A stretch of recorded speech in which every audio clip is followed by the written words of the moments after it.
The other parents whispered about him in the parking lot. A grown man working at a daycare? Something wasn't right, they said. He was too quiet, too watchful, probably couldn't get a real job. What they didn't know was that his last job had been protecting diplomats' children in Baghdad, and the Bronze Star in his apartment drawer was awarded for keeping 3 kids alive during a 72-hour siege. Welcome to the Silent Heroes. Before we continue this story of hidden valor and misunderstood service, tell me in the comments from which city in the world are you watching this video today. And if you believe stories like this deserve to be heard, hit that subscribe button and help us honor those who serve in ways others never see. Sunshine Daycare Center occupied a converted Victorian house on Elm Street, painted cheerful yellow with white trim, and a playground that took up most of the backyard. Inside, the rooms buzzed with the controlled chaos of 23 toddlers aged 2 to 4. Their laughter mixing with the patient voices of teachers who somehow managed to keep order amid the beautiful mayhem of childhood. Noah Whitfield had been working there for 18 months, and in that time, he'd become something of a mystery to the parents who dropped off their children each morning. At 32, he was the only male teacher on staff, which already made him an anomaly in a profession dominated by women. But it wasn't just his gender that set him apart. It was everything else. He was tall and lean, with dark hair kept short and neat, and eyes that seemed to notice everything. While the other teachers chatted and laughed during their breaks, Noah remained quietly focused, always scanning the room, always aware of where each child was and what they were doing. He spoke softly, but carried himself with a kind of controlled precision that seemed out of place among the finger paints and building blocks. The children adored him. 2-year-old Mia would run to him every morning, arms outstretched, calling, "Mr. Noah! Mr. Noah!" in her sweet, lisping voice. 4-year-old Caleb, who had behavioral issues that left other teachers frustrated, seemed to calm down instantly when Noah was around. Even the shyest kids, the ones who clung to their parents' legs at drop-off, would eventually warm up to his gentle patience and quiet smile. But the parents were a different story. "It's just weird," whispered Lauren, Mia's mother, as she watched Noah help her daughter with her jacket. A grown man choosing to work with toddlers for minimum wage. There's got to be something wrong with him. Other parents nodded in agreement. Why wasn't he married? Why didn't he have kids of his own? What kind of man chose finger painting over a real career? They constructed elaborate theories about his past. Failed teacher, couldn't handle real students, probably living with his mother, definitely couldn't get a job anywhere else. They noticed how he positioned himself near the exits during pickup time, how his eyes followed unfamiliar faces, how he seemed to memorize every car that parked in front of the building. Paranoid, they whispered. Antisocial. Probably watches too many crime shows. The truth was far different from their suspicions, but Noah never corrected their assumptions. He'd learned long ago that some stories were better left untold, some experiences better kept private. The parents saw a man who couldn't do better. He knew he was doing exactly what he'd chosen to do. Ms. Patricia, the daycare director, was the only one who knew anything about Noah's background, and only because she'd had to run a thorough background check before hiring him. Even then, she knew only fragments: military service, honorable discharge, excellent references from previous security work. She didn't know about the Bronze Star, didn't know about Baghdad, didn't know about the 3 diplomatic children whose lives he'd saved when their convoy was ambushed and their safe house was surrounded for 3 days. She just knew that Noah was the best teacher she'd ever hired. Patient with the children, reliable, never called in sick, always the first to volunteer for extra duties. The parents' suspicions puzzled her, but she'd stopped trying to defend him. Let them think what they wanted. The children loved him, and that was what mattered. On that Tuesday morning in October, Noah arrived at 7 a.m. as always, unlocking the daycare and doing his routine safety check. Windows secure, exits clear, playground equipment in good condition. It was a habit from another life when checking perimeters and identifying threats wasn't paranoia. It was survival. The first children began arriving at 7:30. Mia bounced through the door, pigtails flying, launching herself into Noah's arms for their daily hug.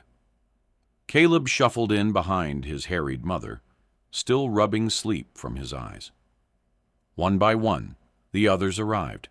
Sophie with her stuffed elephant, little James with his superhero backpack, Zoe clutching her mother's hand, until Noah's gentle smile convinced her to let go. By 9 a.m., all 23 children were present and accounted for.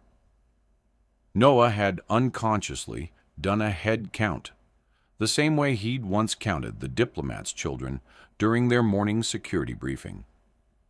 Breakfast cleanup was finished, circle time was beginning, and the day was settling into its familiar rhythm. That's when Noah noticed the van. It was parked across the street, engine running, tinted windows making it impossible to see inside. Not unusual in itself. Parents sometimes waited in their cars, delivery drivers made stops. But this van had been there for 15 minutes without anyone getting out, and Noah's trained eye had automatically cataloged the details. Dark blue, late model, no business markings, positioned for a clear view of the daycare's front entrance. His awareness shifted into a higher gear, the same hypervigilance that had kept him alive in Baghdad. He continued reading The Very Hungry Caterpillar to the circle of attentive toddlers, but part of his mind was tracking the van, noting the time, calculating response scenarios. At 9:47, 2 men got out of the van. They were dressed casually, jeans, baseball caps, nothing that would attract attention. But Noah's trained eye caught the subtle signs. The way they moved with purposeful coordination, the slight bulges under their jackets, the systematic way they scanned the building before approaching. Noah closed the book calmly. Okay, friends, let's play a special quiet game. Everyone needs to go to the reading corner and sit very still, like little mice. Can you be quiet, little mice, for Mr. Noah? The children giggled and scrambled toward the reading corner, delighted by the unexpected game. Noah moved to the window, positioning himself where he could see the street while remaining out of sight from outside. The 2 men were at the front door now. One was talking on a cell phone, while the other checked the door handle. This wasn't a casual visit. This wasn't parents running late for pickup. Noah's hand moved instinctively to his pocket, where he still carried the small tactical knife that had once been standard equipment. His mind was already running through protocols: secure the principals, establish a defensive position, call for backup, prepare for extraction if necessary. Except his principals were 23 toddlers. His defensive position was a daycare center, and his backup was 2 other teachers who had no idea what was happening. The front door rattled as someone tried the handle from outside. Noah had locked it after the last parent left, standard procedure. but the sound made his blood run cold. In Baghdad, locked doors had bought them precious seconds when the safe house was compromised. Here, it might be the only warning they'd get. "Miss Patricia," Noah called quietly to the director's office. "We need to initiate lockdown procedures. Now." Patricia emerged from her office, looking confused. "Lockdown? Noah, what's—" The front door shook again, harder this time. Through the window, Noah could see the second man walking around the building, checking the side entrance, the windows, looking for alternate access points. "Call 911, Noah said, his voice calm but carrying an authority that made Patricia reach for her phone without question.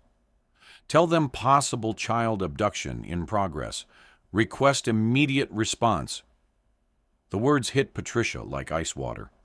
She dialed with shaking hands while Noah moved toward the children, who were still playing their quiet mouse game in the reading corner. "Friends," Noah said softly, kneeling down to their level, "we're going to play a new game now. We're going to be brave little explorers, and we're going to go on an adventure to the back room. But we have to be very quiet, like we're exploring a sleeping dragon's cave." The children's eyes went wide with excitement and a little fear. Noah began moving them toward the back of the building, away from the windows, away from the doors, toward the storage room that had only one entrance and thick walls. As they moved, Noah heard the sound of breaking glass from the front of the building. His training kicked in completely now. Threat confirmed. Principles compromised. Time to move. "Miss Patricia, take the children into the storage room and barricade the door," Noah said, his voice carrying the unmistakable tone of someone who'd given orders under fire. "Don't open it for anyone except uniformed police officers. Not anyone." "Where are you going?" Patricia whispered, terror evident in her voice. "To buy you time," Noah replied. He moved toward the front of the building, no longer the gentle daycare teacher, but something else entirely. His movements were fluid, silent, economical. He'd positioned himself near the main hallway when the first intruder came through the shattered front door. The man was big, probably thinking his size would intimidate whoever he found inside. He didn't expect resistance from a daycare worker. He especially didn't expect to find himself on the floor, disarmed and zip-tied with emergency restraints Noah had quietly installed when he'd first started working there, just in case. The second man heard the commotion and came through the side door, weapon drawn. He found Noah waiting for him, positioned where the hallway created a tactical bottleneck. The encounter lasted less than 10 seconds. When the police arrived 3 minutes later, they found 2 men restrained and unconscious, and a daycare teacher calmly giving a tactical briefing that sounded more like a military debrief than anything they'd expect from someone who spent his days reading picture books. 2 subjects neutralized, no injuries to protected persons. All children secured in the back storage room, Noah reported. Vehicle is still outside. Possible additional accomplices. Recommend securing the perimeter before conducting interviews. The lead detective, Sergeant Adams, studied Noah with new eyes. "Sir, what's your background?" Noah hesitated, then reached for his wallet. Inside, behind his driver's license and daycare ID card, was a small military ID that he rarely showed anyone. "Marine Corps Security Forces," he said quietly. "VIP Protection Specialist. 3 tours in Iraq, specialized in diplomatic security." Adams nodded slowly. "Thank you for your service, and for whatever you did here today." The children were released from the storage room, excited and chattering about their adventure. Most of them didn't understand what had happened, just that Mr. Noah had played exciting games with them, and now there were police officers to meet. But the parents understood. When they arrived to pick up their children, expecting the worst and finding everyone safe, the whispers in the parking lot had a very different tone. "He saved them," Lauren said, tears in her eyes as she hugged Mia close. "I've been so wrong about him." Other parents nodded, shame and gratitude warring on their faces. The man they'd dismissed as a failure, the teacher they'd suspected and gossiped about, had put his life on the line for their children. Noah was back to reading stories by the time the last police officer left. The children had settled back into their routine as if nothing had happened, resilient in the way that only small children can be.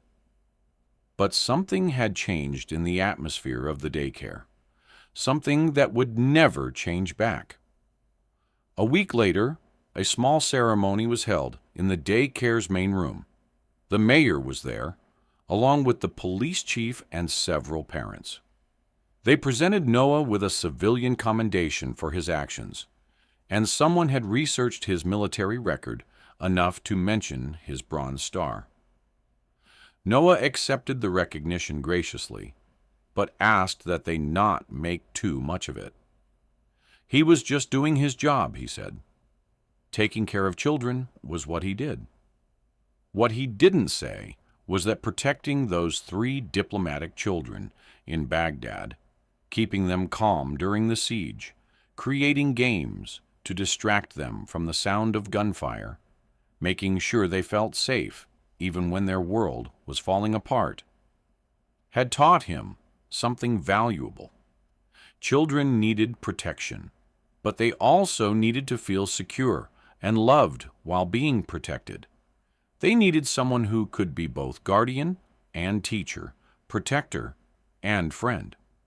In Baghdad, he'd been their shield for 72 hours. Here at Sunshine Daycare, he got to be their shield every day. The parents still talked about him in the parking lot, but the conversations were different now. They talked about how lucky they were to have him, how safe their children were in his care, how a real hero had been walking among them all along. Noah still arrived at 7 a.m., still did his security checks, still helped with jackets, and wiped runny noses. But now, when he scanned the playground or noted unfamiliar faces, the parents understood. His vigilance wasn't paranoia. It was love in action, because some people serve their country on foreign battlefields. Others serve it in daycare centers, protecting the next generation with the same dedication they once showed protecting diplomats and presidents. The mission was the same: keep the innocent safe, whatever it takes. The Bronze Star in his apartment drawer had been earned saving 3 children during a siege. But every day at Sunshine Daycare, he was earning something even more valuable: the trust of parents who finally understood that their children were in the hands of someone who would do anything to protect them. So, I ask you, have you ever misjudged someone based on their job, their appearance, their quiet demeanor? Have you ever discovered that the person you overlooked was actually exactly where they belonged, doing exactly what needed to be done? Share your story in the comments. Tell us about the hidden heroes in your community, the ones whose true value became clear only when it mattered most.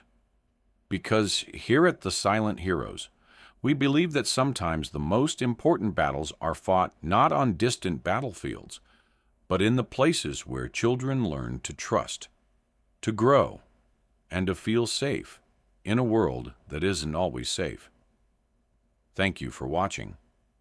If this story moved you, subscribe and share it with someone who needs to remember that heroes come in all forms, work in all places, and sometimes the most important protection comes from those we never suspected were protecting us at all.